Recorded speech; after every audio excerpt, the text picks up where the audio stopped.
नई दिल्ली विधानसभा सीट इलाके के मामले में दिल्ली की सबसे बड़ी सीटों में से एक है। हालांकि वोट संख्या के मामले में ये दूसरी सबसे छोटी सीट है, लेकिन अगर बात राजनीतिक महत्व की करें तो ये विधानसभा सीट राष्ट्रीय राजधानी क्षेत्र दिल्ली की सबसे चर्चित सीट बनी हुई है और इस बार चुनावी मैदान में उम्मीदवारों के मामले में भी ये सीट सबसे आगे है।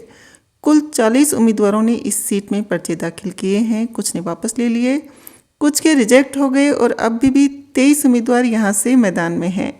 आम आदमी पार्टी के संयोजक और पूर्व मुख्यमंत्री अरविंद केजरीवाल यहां से 3 बार विधायक रह चुके और इस बार भी इसी सीट से उम्मीदवार हैं। बीजेपी ने पूर्व मुख्यमंत्री साहिब सिंह वर्मा के बेटे प्रवेश वर्मा को उम्मीदवार बनाया है, तो कांग्रेस की तरफ से पूर्व मुख्यमंत्री शीला दीक्षित के बेटे संदीप दीक्षित हैं।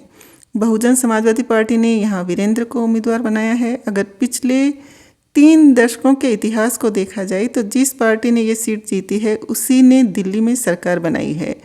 1993 में यहाँ से बीजेपी के कीर्ति आजाद विधायक बने और दिल्ली में बीजेपी ने सरकार बनाई।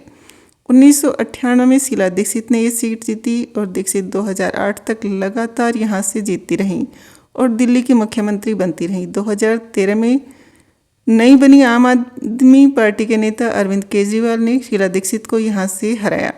इसके बाद 2015 और 2020 में भी केजरीवाल ही यहाँ से विधायक बनकर दिल्ली के मुख्यमंत्री बने। पिछले चुनाव में केजरीवाल ने यहाँ से 61.10% मत हासिल किए थे, जबकि साल 2015 के चुनाव में उन्होंने 64.34% वोट जीते थे। 2013 में जब केजरीवाल पहली बार यहाँ से चुने गए तो उन्होंने 53.46% मत हासिल किए थे। यानी केजरीवाल पिछले 3 विधानसभा चुनावों में हर चुनाव में 50% से अधिक वोट हासिल कर चुके हैं। इस दौरान कांग्रेस का मत प्रतिशत इस सीट पर लगातार गिरता रहा है। पिछले चुनाव में कांग्रेस को यहाँ से सिर्फ 4% के आसपास ही वोट मिले थे, जबकि बीजेपी के हिस्से में लगभग 33% मत आए थे। अपने उदय के साथ ही दिल्ली की सत्ता पर काबिज हुई आम आदमी पार्टी को अब तक दिल्ली में एक तरफा वोट मिलते रहे हैं। पिछले चुनाव में पार्टी ने 70 में से 62 सीटें जीती थी, लेकिन अब लगभग 12 साल के शासन के बाद आम आदमी पार्टी के लिए दिल्ली में सत्ता बनाए रखना एक चुनौती बन गया है। पार्टी के बड़े नेता भ्रष्टाचार के आरोपों में फंस चुके हैं। कथित शराब घोटाले में जेल गए अरविंद केजरीवाल ने जमानत मिलने के बाद मुख्यमंत्री का पद छोड़ते हुए कहा था कि अगर दिल्ली की जनता उन्हें फिर से चुनेगी तभी वो सीएम के पद पर लौटेंगे। 2020 में यहाँ 1,46,000 मतदाता थे। अब ये संख्या 1,90,000 के आसपास है। यहाँ अधिकतर सरकारी कार्यालय हैं। इसके अलावा कुछ झुग्गी बस्तियों और कॉलोनियों को छोड़कर अधिकतर इलाका पॉश है, जहाँ रईस रहते हैं। सांसदों के सरकारी आवास भी इस सीट के इलाके में आते हैं। यहाँ केंद्रीय और राज्य कर्मचारियों के सरकारी क्वार्टर बड़ी तादाद में हैं। इस विधानसभा सीट में अन्य पिछड़ा वर्ग और अनुसूचित जातियों की भी काफ़ी संख्या है। जातिगत आंकड़ा तो उपलब्ध नहीं है, लेकिन वाल्मीकि मतदाता यह सबसे बड़ी तादाद में है। इसके बाद इस सीट पर धोबी समुदाय ने भी अपने मतदाताओं की ठीक ठाक संख्या में है। अब तक आसानी से जीतते रहे अरविंद केजरीवाल ने भी इस सीट पर इस बार पार्टी की पूरी ताकत झोंक दी है। इसे एक उदाहरण से समझिए। धोबी कॉलोनी में रहने वाले एक व्यक्ति के फ़ोन पर घंटी बजती है। ये फ़ोन आम आदमी पार्टी के स्वयंसेवक का था। फ़ोन करने वाला पूछता है, आपके परिवार में कितने वोट हैं? मतदाता जवाब देता है, आसपास मिलाकर करीब 30। उधर से कहा जाता है, हम कुछ डस्टबिन और बेंच आपके इलाके के लिए भिजवा रहे हैं, कितने भिजवा दें? व्यक्ति 2 डस्टबिन की मांग करता है, लेकिन उधर से 4 डस्टबिन भिजवाने के लिए कहा जाता है। यह संवाददाता ने स्वयं बातचीत सुनी है। फ़ोन कॉल के दौरान स्वयंसेवक इस बात पर पूरा जोर देता है कि मतदाता अपने आसपास के लोगों को भी मतदान करने के लिए प्रेरित करे। ऐसे प्रयास सिर्फ आम आदमी पार्टी ही नहीं कर रही है। बीजेपी उम्मीदवार प्रवेश वर्मा ने अपनी पूरी ताकत और संसाधन चुनाव अभियान में झोंक दिए हैं। प्रवेश वर्मा के सरकारी मकान से 25 दिसंबर को जब कुछ महिलाएं हाथ में लाडली योजना का गारंटी कार्ड और 1100 रुपये लेकर निकली तो आम आदमी पार्टी ने खूब हंगामा किया, चुनाव आयोग से शिकायत की और प्रवेश वर्मा के घर भारी मात्रा में कैश होने का आरोप लगाया। लेकिन इन आरोपों को खारिज करते प्रवेश वर्मा ने दावा किया कि अपने पिता के नाम से संबंधित एनजीओ के जरिए वो लोगों की मदद कर रहे हैं और बांटा जा रहा है पैसा इसी एनजीओ के खाते से निकाला गया है। प्रवेश वर्मा के घर में पैसे लेकर निकल रही एक महिला ने बीबीसी से कहा था, हमारी बस्ती में आकर कार्ड बनाए गए थे, आज हम इसका पैसा लेने आए हैं। आम आदमी पार्टी और बीजेपी दोनों ही इस सीट पर एक एक मतदाता को अपनी तरफ खींचने के लिए मुकाबला कर रही है। मैदान में संदीप दीक्षित भी हैं जो अपनी राजनीतिक विरासत के दम पर वोट मांग रहे हैं। एक सवाल के जवाब में अरविंद केजरीवाल ने अपने आप को आम आदमी का बेटा मानते हुए कहा था, मेरे सामने 2 पूर्व मुख्यमंत्रियों के बेटे हैं, लेकिन जनता आम आदमी के बेटे को चुनेगी।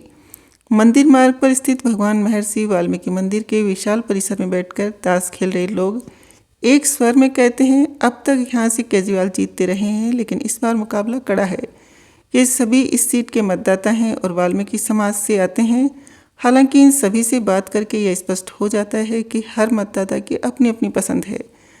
त्रिलोक कहते हैं, मुझे लगता है कि इस बार बीजेपी का जोर ज़्यादा है। दिल्ली ही नहीं, यूपी के बाहर भी बीजेपी का समर्थन बढ़ रहा है और इसका असर दिखाई दे रहा है। त्रिलोक कहते हैं, मोदी ने दुनिया के बाहर भी भारत का डंका बजाया है, लोग इस बात को देख रहे हैं। हालांकि वहीं बैठे एक और व्यक्ति कहते हैं, मैदान में तो संदीप दीक्षित भी है, लेकिन केजरीवाल की तरफ लोगों का झुकाव अधिक दिखाई देता है। प्रवेश वर्मा की एनजीओ ने वहीं एक हेल्थ कैंप लगाया है, जिसमें रोजाना करीब 150 से 200 लोग चेकअप करवाने पहुंच रहे हैं। इनमें अधिकतर महिलाएं हैं। यहाँ आई एक महिला कहती है, वोट तो जहाँ जाएगा वहाँ जाएगा, लेकिन हेल्थ चेकअप तो अच्छा हो गया। केजरीवाल ने भी 2100 रुपये देने का वादा किया है। इस सीट पर वाल्मीकि और धोबी समुदाय में आने वाले मतदाता निर्णायक भूमिका निभा सकते हैं। अनुमानों के मुताबिक यहाँ वाल्मीकि मतदाताओं की तादाद 20,000 के करीब हो सकती है, जबकि धोबी समुदाय के मतदाता 15,000 के आसपास हैं। विश्लेषक मानते हैं कि इन समुदायों के मतदाता इस सीट पर अहम भूमिका निभा सकते हैं। दिल्ली चुनाव पर रिपोर्टिंग कर रहे पत्रकार सुनील कश्यप कहते हैं, इस सीट पर मुकाबला कड़ा है और नतीजा किसी भी तरफ जा सकता है। यहाँ घूमकर यह अंदाज़ा लगता है कि केजरीवाल के लिए इस बार जीतना पहले की तरह आसान नहीं है। इसका कारण बताते हुए कश्यप कहते हैं, यूँ तो संदीप दीक्षित भी यहाँ से हैं, लेकिन केजरीवाल का मुख्य मुकाबला प्रवेश वर्मा से है। बीजेपी ने वर्मा को उतार कर यहाँ से अपनी रणनीति बदल दी है। कश्यप कहते हैं, वाल्मीकि मतदाताओं में इस बार बीजेपी की तरफ झुकाव नजर आ रहा है। वाल्मीकि मंदिर के आसपास मतदाताओं से बात करने पर भी इस झुकाव के कुछ संकेत मिलते हैं। एक बुजुर्ग मतदाता ने बताया कि इस बार वाल्मीकि बीजेपी की तरफ झुक रहे हैं। हालांकि इस सीट पर धोबी मतदाता भी बड़ी तादाद में हैं। मंगलवार को केजरीवाल ने वादा किया कि अगर उनकी सरकार बनेगी तो वो दिल्ली में धोबी कल्याण बोर्ड बनाएंगे। हालांकि इस सीट पर धोबी मतदाता भी बड़ी तादाद में है। मंगलवार को केजरीवाल ने वादा किया है कि अगर उनकी सरकार बनेगी तो वो दिल्ली में धोबी कल्याण बोर्ड बनाएंगे। धोबी समाज के नेताओं के साथ प्रेस वार्ता करते हुए केजरीवाल ने कहा, हमारी सरकार बनने पर दिल्ली सरकार धोबी समुदाय कल्याण बोर्ड का गठन करेगी। ये बोर्ड धोबी समाज की समस्याओं का समाधान करेगा। इस घोषणा के बाद से धोबी समुदाय में खुशी नजर आ रही है। एक धोबी मतदाता बीबीसी से कहते हैं, समाज के लोग चर्चा कर रहे हैं और केजरीवाल ने बोर्ड बनाकर बड़ा काम किया है। वहीं दिल्ली धोबी महासभा से जुड़े एडवोकेट रवि कनौजिया कहते हैं, नई दिल्ली विधानसभा की हार जीत वाल्मीकि और धोबी समाज के मतदाता तय करते हैं। केजरीवाल ने धोबी बोर्ड के गठन की घोषणा करके हमारे समुदाय के मतदाताओं को आकर्षित किया है। हालांकि रवि कहते हैं कि अधिकतर मतदाता अपने मन से वोट देते हैं, किसी का किसी पर कोई प्रभाव नहीं है। लेकिन धोबी महासभा के जरिए से देखें तो केजरीवाल ने वो काम कर दिया है जिसका इंतजार हम लंबे समय से कर रहे थे। वहीं विश्लेषक इसे दूसरे नजरिए से देखते हैं। पत्रकार सुनील कश्यप कहते हैं, केजरीवाल कोई कसर नहीं छोड़ना चाहते। अगर वो इस सीट पर चुनाव हार गए तो उनकी राजनीति ही दांव पर लग जाएगी। ऐसे में केजरीवाल हर वो कदम उठाएंगे जो मतदाताओं को उनकी तरफ खींचेगा।